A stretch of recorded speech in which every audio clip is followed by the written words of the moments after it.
Quand je suis arrivé, on était autour de 1000-1200 arbres, espèces d'arbres connus en Guyane. On est à plus de 1600 et bientôt une nouvelle liste va sortir et on dépassera les 2000 espèces.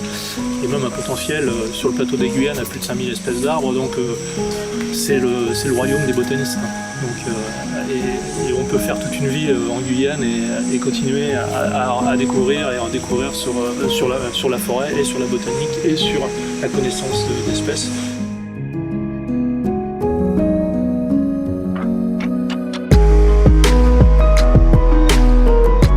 Donc, je suis responsable du pôle recherche, développement, innovation à l'ONF.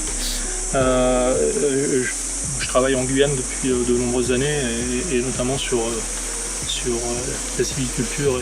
Là ici aujourd'hui, moi je voudrais vous présenter une espèce qui est quand même une espèce assez emblématique de Guyane, qui est le balatafran, qui fait partie des espèces commerciales, mais qui est aussi une espèce emblématique parce qu'elle était utilisée vraiment au 19e et 20e siècle pour sa sève, puisque c'est une sapotacée, c'est le genre Manicara, mais ici devant nous Manicara bilontata, qui a été utilisé et saigné pour récupérer sa sève, qui était utilisée comme isolant.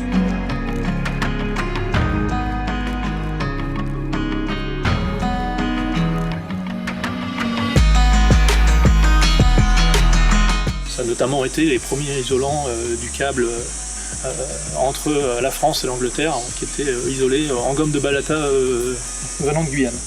Donc, ça a été après progressivement remplacé par des gommes synthétiques, par des isolants synthétiques, mais c'est quand même des gommes issues d'arbres de Guyane. Ça, le sapotacé, pourquoi? Parce que quand on fait l'entaille, et quand on regarde bien l'entaille, on a un exudat blanc qui perle là, et une tranche assez saumonée, c'est classique du Manicara bilontata, et avec ces feuilles au sol assez coriaces et avec un long pétiole, mais très caractéristique aussi et reconnaissable au sol. Donc, quand vous avez ces différents indices, ça vous savez que vous êtes en présence d'un balatafran. Et en plus d'être une essence qui était intéressante pour sa gomme à l'époque, maintenant c'est aussi un bois très intéressant, puisque c'est un bois imputrescible et classe 4, donc utilisable sans traitement, et que vous pouvez utiliser et qui sont souvent utilisés aussi en parquet ou en utilisation extérieure, parce qu'ils sont très durables.